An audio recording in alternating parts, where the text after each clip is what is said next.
everyone. If you've been around the podcast for a while and you're like any other architecture and engineering firm, you probably sit around the table and you talk about how you want to be data driven. But when you look at how firms maybe pursue work or how their systems might be disconnected, marketing is often managing proposals. You've got the seller doers managing the relationships, and sometimes they can be a little bit protective of those relationships and keep those cards close to their vest. But then you've got leadership looking top level at revenue and what pipeline looks like.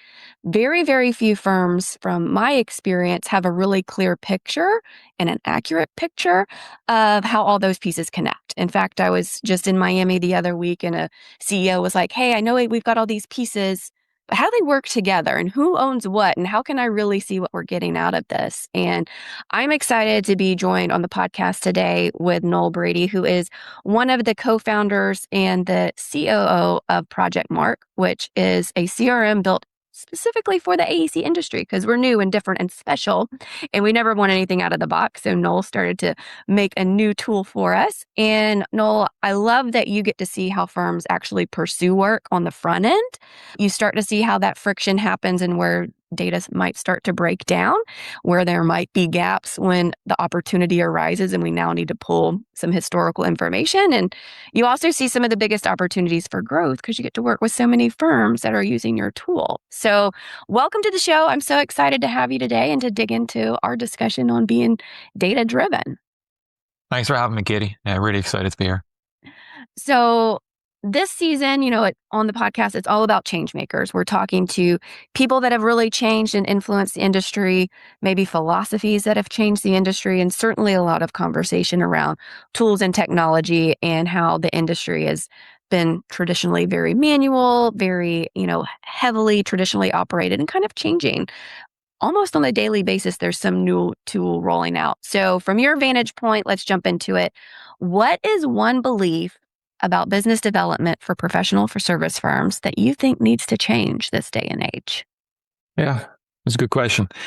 I think the big one is historically we've just relied on individuals to be that growth strategy and the relationships that they hold. And I think from our perspective, relationships are essential. The industry is absolutely built on those relationships and nobody's arguing that. But the relationships that you can't track, you can't, understand, you can't see, you can't hand off when somebody leaves your company, that ultimately becomes a liability. And what we're seeing is that the companies that are pulling ahead are actually building that data and they're replacing relationships with that data. And they're using that data to protect the relationships or even activate them at scale. And so for us, I would say it's a wee bit of a mindset shift from, we win work because of our relationships to we're systematizing how we build and leverage those relationships at scale.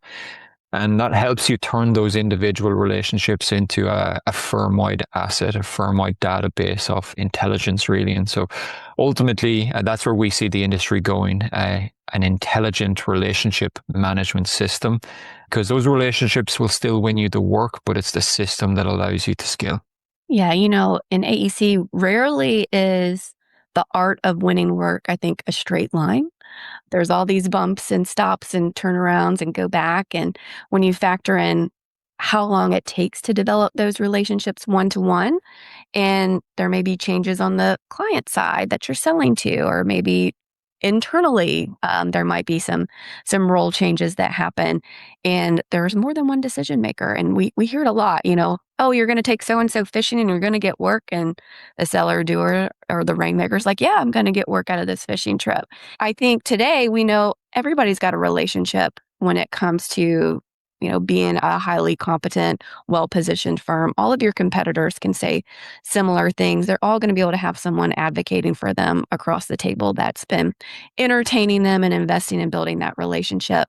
One thing that you said a while ago is kind of finding a way to systematize or operationalize those relationships at scale versus just kind of being these one-off surprise and delight. I haven't seen Noel in a while. I should probably go take him to lunch.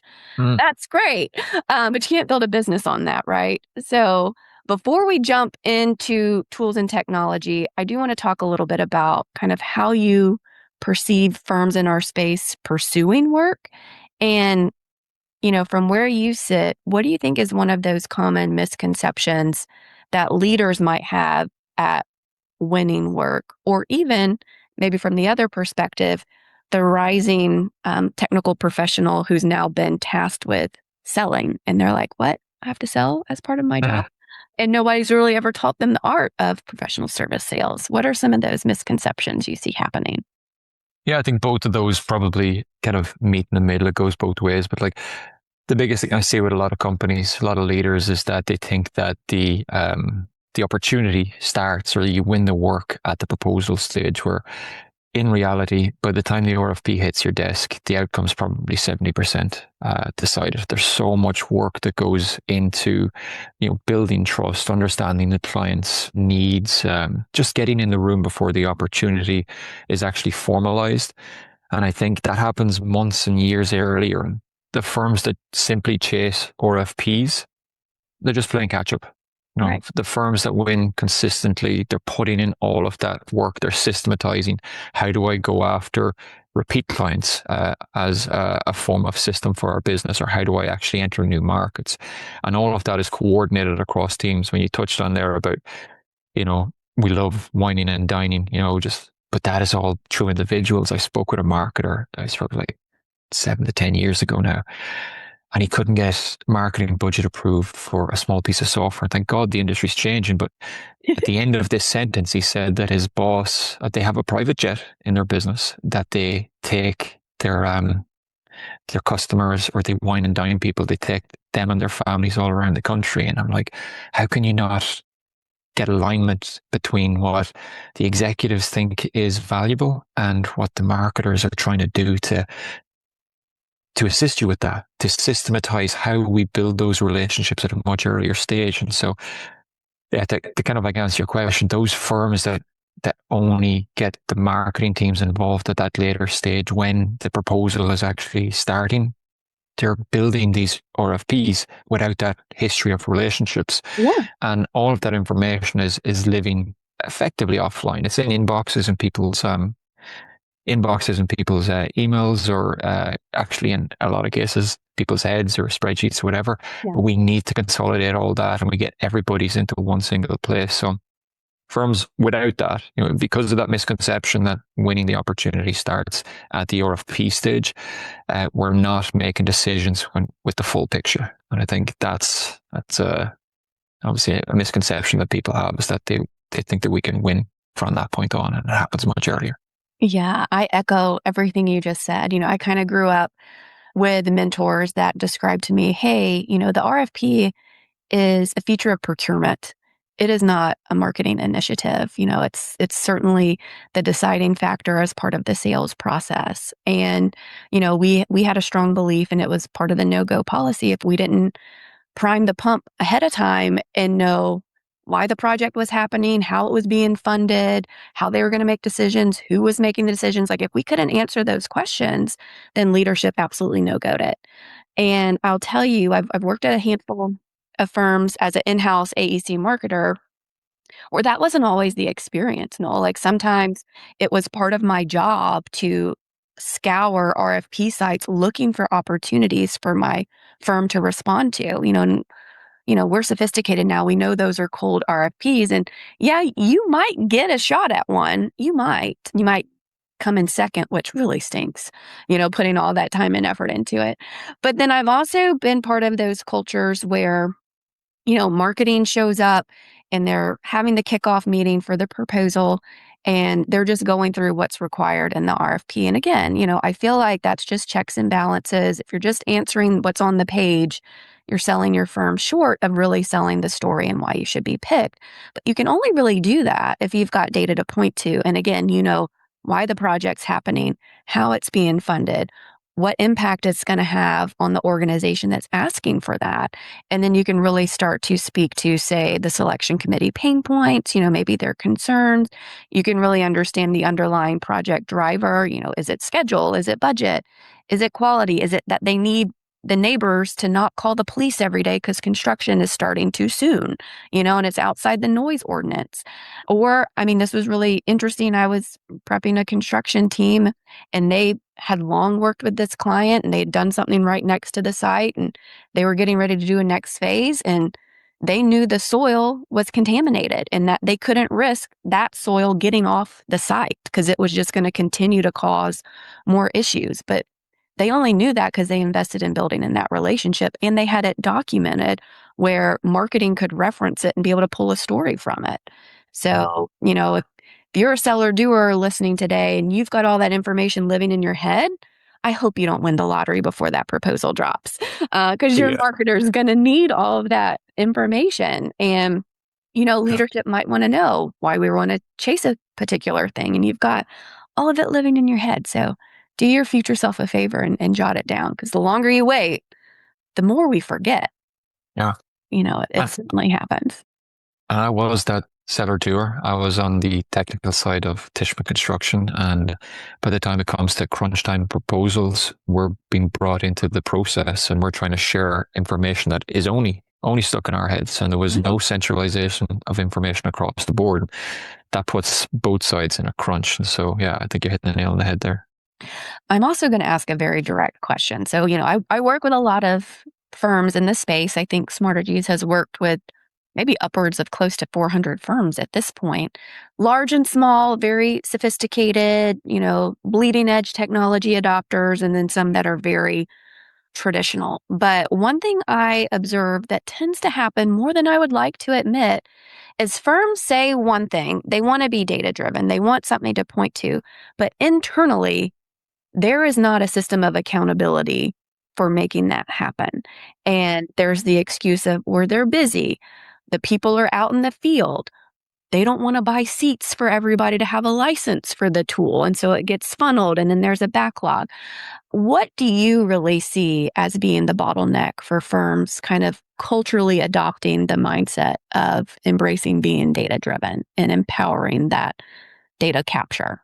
Yeah, another one. I'd say there's two issues here. I think the first one, historically, tools have not been built for the AEC industry, and especially not for how they work. We have a lot of doer sellers. I actually say doer sellers because you do your job first, or you Yep, deliver the I work would agree first, and with you that. sell after.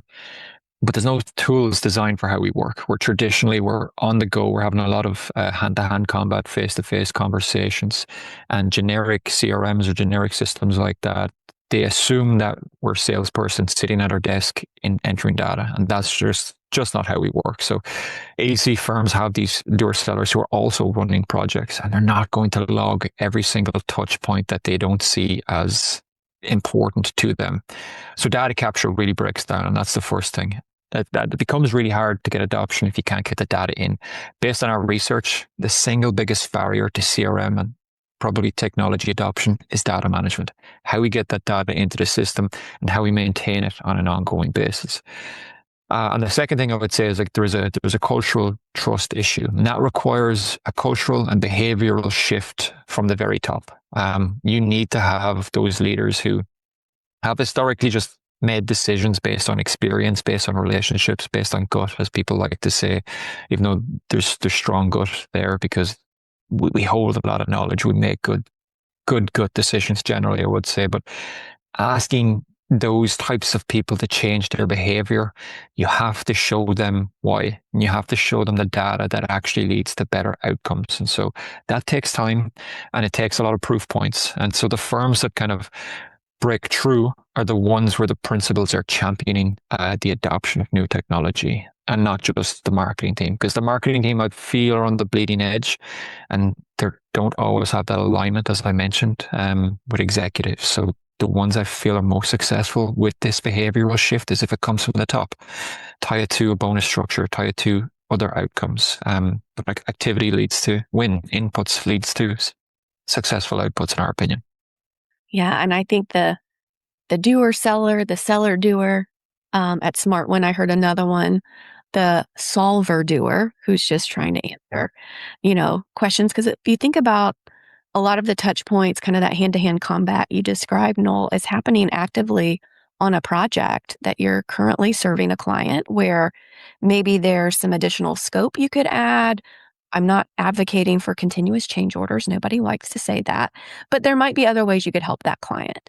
And so just finding ways to leverage those touch points and maybe get out of the weeds of that one thing and talking a little bit more about something else, and then remembering to bring that internally and tuck it away for another day on how you might use it. But certainly what I've observed is the old school systems that a lot of firms adopted, say in the 90s, early 2000s, they adopted out of necessity, and it was usually accounting driven. And that data is very different. I appreciate the people that math and that handle accounting and make sure I get paid and everything, but that's not how I communicate. And as a marketer, that's not the type of information that I would routinely seek out. And so I love having partnerships with, technology and industry partners that really understand how AEC works and, how you might need data and things to talk together a little bit differently. I even think about my engineering clients who sell to architects. There might be one project, it's a new middle school, and they're chasing opportunity with 6 or 12 different architectural firms. And they don't want to have to go in 12 different records and add the same thing. They want everything to kind of play together so that they can fact check and, pressure test what they're hearing from each other to determine, who they might really want to team with that they think is going to have the best opportunity at getting selected. So, the systems aren't always made for that out of the box. We really did need something that could paint the picture of, the food chain and AEC and how all these different pieces come together and how data lives through the life cycle of a project. So maybe let's talk a little bit about that proof point, Noel. How can seller doers use information in their system in a way that's kind of like celebrates a win to kind of reinforce the behavior? What's a good carrot to point to? Are we talking like analytical proof points, or are we talking I getting guess, that data in our? yeah, like when a firm starts using a tool, like what helps them have that aha moment that it's worth investing Mm, in clean data management and having some of that ongoing operationalized expertise and yeah, expectations for it. yeah, of course. I think again, it comes with this cultural behavioral change. So when you are actively using a growth system, a CRM, or whatever we want to call it, and we're getting our data right and we're getting our data into the system, and it's getting much easier now.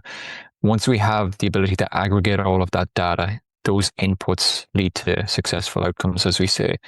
When that happens, when we identify a new lead, when we identify a relationship that's going cold and we're able to bring it back because of the shared data among the team, when we identify maybe where we don't want to go because our capacity is not there, our expertise is not there, and that changes a strategic decision for our business that leads to a better outcome, we have to celebrate that. And we do that internally. It's celebrating the small wins ultimately does lead to adoption. And I think having a clear dashboard of where the goal and objective is, how we're tracking towards that week over week, month over month, quarter over quarter, and celebrating that internally with your core group, your champion group, with your sub task group, and then across the entire business. Because I do believe that fundamentally there's 3 pieces of technology or tech stack that every AEC firm should have. There's project management, of course, there's accounting, and there is CRM or a growth piece of technology. And that's a layer of business-wide intelligence. It's the one that captures more data over everything else. Ultimately, I believe that starts at the leadership group, goes down into the champions, into our sellers, BD people if we have them, marketers, but then I think it'll also go to operational people because we have to record all of those touch points across the board. The more data that we can get into a system in a structured way, the more successful outputs that we can get out of it. And I think once you start to see that, and you see the dots getting connected, that is really, really encouraging and invigorating for the rest of the team. And I think if you shift slightly from maybe doing things on spreadsheets to leading with what you have in your CRM, your pipeline, where you want to go, you got to celebrate those continuous quick wins every week, and it becomes a lot more sticky. Yeah, I really like that. And I like having one centralized system because I think you might have just highlighted a pain point that maybe some of our listeners experience. And it's that their seller doers, doer sellers, even business development professionals kind of all have their own way. And some might carry around a tablet and they take notes on it, or, maybe it's a piece of grid paper. Some people might have an Excel file. Some people just have their mind. And if you could have a tool that kind of has everything all in one place. You do have a broader view at it. I was just at a meeting with a multidisciplinary firm the other week, and it always surprises me what some people ask, So there was this person who leads a discipline and leads an office, and this is a pretty sophisticated firm. And he was like, from a sales perspective, how often should I be talking to these people? And I was like, well, rule of thumb, generally every 30 days or so. That can be a touch point that happens during, ongoing project conversations that can include seeing them at industry and events, but also, yeah, you should have a Zoom to Zoom, screen to screen conversation with them, an email, social media touch point. You need to make sure that they know that you care about them and you're in their world so that you're top of mind. And in his mind, seeing them once a year at the industry conference was enough. And I was like, dude, no, they've forgotten you. And P.S., you got a whole line of your competitors, wanting to come court them at the same time. Like you get lost in the masses there. And in that very same conversation, we switched gears and now it's the leadership wanting to know what backlog and pipeline look like. And there's one of their seller doers that is so good and has all of their opportunities and can talk about who's on the committee and it's got everything to point to. And guess what's happening? The marketing team is matching what she's chasing bottom of the funnel with what they're talking about top of funnel. They're helping with pre-positioning ahead of that RFP. They're pulling in resources to get drone footage of projects that they know they want to highlight. They're really thinking strategically, and she's going to close those jobs. She's awesome. She's got it together. Her counterparts that are just kind of don't want to be a mechanics of the system and really don't want to do it, or they don't want to overpromise and make it look like, I don't know what they're waiting for, but there is a little bit of fear of their own shadow of putting the information in there that once it's there, they're going to have to court it. But it's a marked difference when you see how the teams can all play together when they kind of have this sheet music in the system and know how it works together. And then she's even getting like younger staff members involved doing back end research. And so that they can be part of it. And, ultimately when the RFP drops, everybody's in that organization is going to know about that job. They're going to be so pointed with their project, approach that it's going to sing to that project need and those committee members. And they're going to come across very competent and very convincing in an interview. And coordinated and cohesive. I mean, from my perspective, I've been an owner, I've been a GC, so I've sat both sides of the table. I've been the one interviewing and being interviewed. And when a team is not on the same hymn sheet, it's so blatant. I mean, if you can tell that they're being pulled together last minute, maybe they don't do it a lot as one cohesive unit, and coordination cohesive, it builds trust. And if people are able to have a good flow in that interview stage while having the trust built up in the months and years prior to that interview, it's so much better. And you can see those who focus on it, who spend time and become intentional about it all. It pays dividends when you get to the interview stage. Well, and it's not just all sales and marketing. I'm not blind to know that when that particular, business unit leader, office leader is tracking all these jobs, she's also tracking some workload forecasting. And, there's certain ways where she knows she needs to trigger some HR support to, ramp up for a big contract that they have, or have some internal working sessions with her peers to see if they can workload share across offices. And this is AEC marketing for principals, but you're selling one thing to the market, you got to be able to deliver on it too, right? So they kind of go hand in hand. And sometimes those tools, when everybody's looking at it, you can forecast a lot of different things, not just, your proposal hit rate, which you should track, by the way. 100%. Yeah. Absolutely.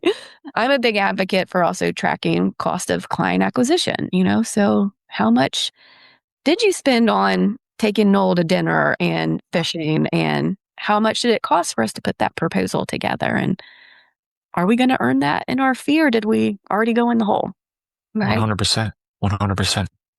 Noel, from where you sit and maybe from your personal experience, where do you feel like leaders or even seller doers or maybe even marketers might rely too much on their internal instincts and maybe habits of this is how we've always done it versus true insight when the data is talking to them in black and white?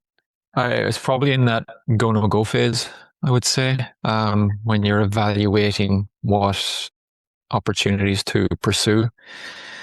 It is, I mean, instinct absolutely plays a part in this, but if we're still relying on that, we're going to end up chasing the wrong jobs. And I think if we're still doing that, on paper, a pursuit might look attractive because it's a large fee or whatever that might be, but it doesn't necessarily mean it's the right project for you. Maybe you don't have the capacity to deliver it, whether it's your internal workforce or if you're a contractor, maybe it's a bonding capacity issue. And I think you have to have that visibility of it all. Maybe it's typically outside of your core expertise. Maybe it's with a client in a sector that you've not been profitable in the past. And I think, yeah, you need that visibility into your pipeline, your backlog, your expertise, your relationships. And without that, the leadership are forced to make those decisions blindly. And often for us, I'd say where we talk about that Moneyball concept for AEC. So instead of chasing those big numbers, those big jobs on the board, as I would say, like the large numbers on the board, you should be pursuing the projects that are the right fit for your business at the right time and seeing how you can best align that opportunity with your capacity and with your expertise. So yeah, I think I always default back to the same thing. It's like consolidate the data, get visibility of everything. And it's not just your pipeline, but it's not just your relationships in your pipeline. It's like your goals and objectives of the business, because that has to inform where we go in this go no go decision. As an example, strategically, what markets do we want to target? If we know that there's a large uptick, as there is right now, in different forms of delivery like IPD or design build, do we want to double down on something like that? All of this forms into our macro strategic decisions as a business. And I think our ability to remove those gut go no go decisions can only happen if we have access to clean data that considers everything.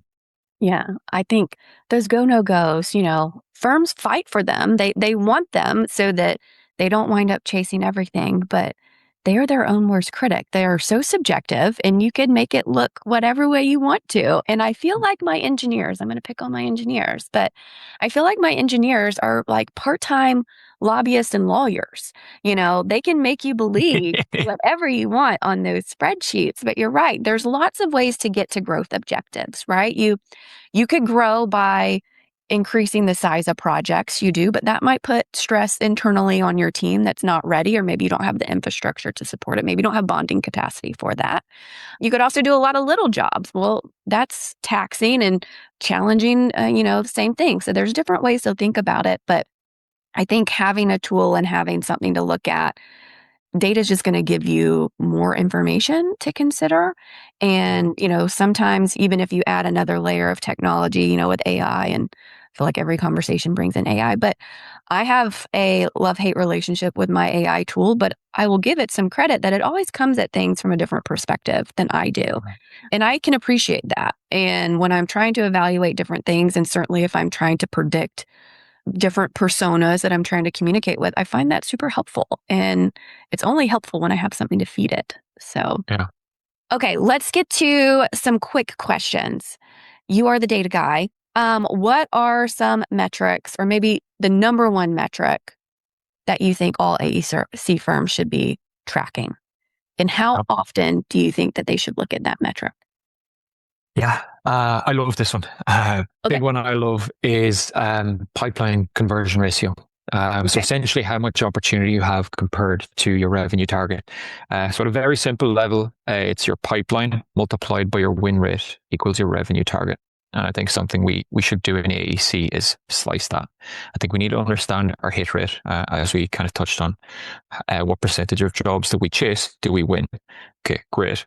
What's our target? Let's just say we have $100 million target. Our hit rate is 10%.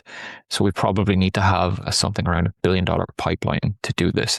But I think that's the big picture. But then let's look at it in the markets or the sectors that we serve: healthcare, commercial, everything else, all the sectors that we have, or however we want to look at it. I think once we do that, again, we become more intentional about what do we pursue, why do we pursue it, what risks that we need to evaluate before making these decisions. So pipeline conversion ratio, very clear. You can see what you need to do at the various earliest stages with relationships with BD to build up that pipeline and a strategic pipeline. Having all that data informs you as to, okay, there might be $1 billion opportunity out there that we can add to our pipeline, but it's not a good strategic fit for our business because we don't have the capacity or the expertise to deliver it. Having all of that together, you chase the right things. What advice would you give a firm that's trying to build a growth strategy? Maybe we've grown organically, we do good work, we answer the phone, but now they're trying to be a little maybe aggressive or proactive about it. What advice would you give them to start that strategy? Simple strategic client account management. I think I touched on it already. It's deliberate repursuit of existing clients and then identifying new opportunities, whether it's account-based marketing, as I mentioned, or maybe it's new markets, and putting in that investment into the earliest stages of building relationships, because I firmly believe the more you talk to people, the better output you'll get. That really pairs well with a core belief we have at Smartagees, and that's, you know, in AEC, sometimes we forget how helpful it is. We like to talk about, oh, we have 85%, repeat clients. But when you are really thoughtful about pursuing what we call wallet expansion through, account-based marketing, where you talk about every client's not worth the same. There's some Mm. that are more strategic with our firm. Maybe they believe what we believe and we have a strong philosophical partnership. They're easy to work with. Some might keep the lights on and they pay well. And, Oh, it's fine. He calls me at 6 o'clock on Friday. I'll answer because he pays a premium, whatever that might look like. But certainly that strategic account management coupled with some account-based marketing so that you're aligned. But it's just being really thoughtful about not trying to be everything to everyone and really yeah, knowing who you're right for. I would support yeah. that. 100%. I think it's like we always ask ourselves in our businesses, how can we provide more value? Yeah. And it's just a simple question. Like you just sit down, whether it's in AEC, and you're like, how can we help this client out? Like building that trust, just being good people, good culture internally in your business, apply that to your work. And I think that will again pay dividends. Funny story on that about clients calling you at 6 p.m. on a Friday. I had a client used to call me at 3 a.m. And he could pick up the phone like, "Hey, Noel, are you sleeping?" And I was like, kind of. And like he would ask me the questions like, "Do you remember that guy that we spoke to however long ago, 6 months ago? He came onto the job site, asked this question." And I'm like, "Sorry, what?" It was wild. He was a funny guy. And sometimes you forge a friendship with people that you worked with for a long time Mm. and those lines blur, right? So yeah, they call you on the weekend, they call you on the holiday, they call after they got your out of office notice. Yeah. And it's up to you to say yes to it. Okay, final question for you today. This has been great. What is one thing that you hope the listeners will take away from today's conversation? Yeah, just take away that growth is a system. It's not just a talent. And invest in the system, and that is the people and the technology. Create an environment where you're leading the charge for your business, no matter what role you play within that business. And if you build the right infrastructure and build the right habits, growth becomes more predictable. And that's what we're trying to help firms achieve. Yeah. And I don't think a tool's not going to solve the habit problem, right? So you still need Mm-hmm. the people part of the equation. Noel, thank you so much for coming on the show. I also want to give you a special shout out for you and your team at Project Mark supporting Smartagees in our annual conference, Smart Win. We really enjoyed having you there, being part of the discussion, being part of all the fun that we had down at Georgia Tech. And, anybody listening today, if you're looking for a tool, I will send you over to Project Mark. Give them a call, check them out. We will be sure to include some links in the show notes to make it super easy for you. But Noel, thanks again. Thanks to everyone for listening. We'll see you here next time on AEC Marketing for Principals.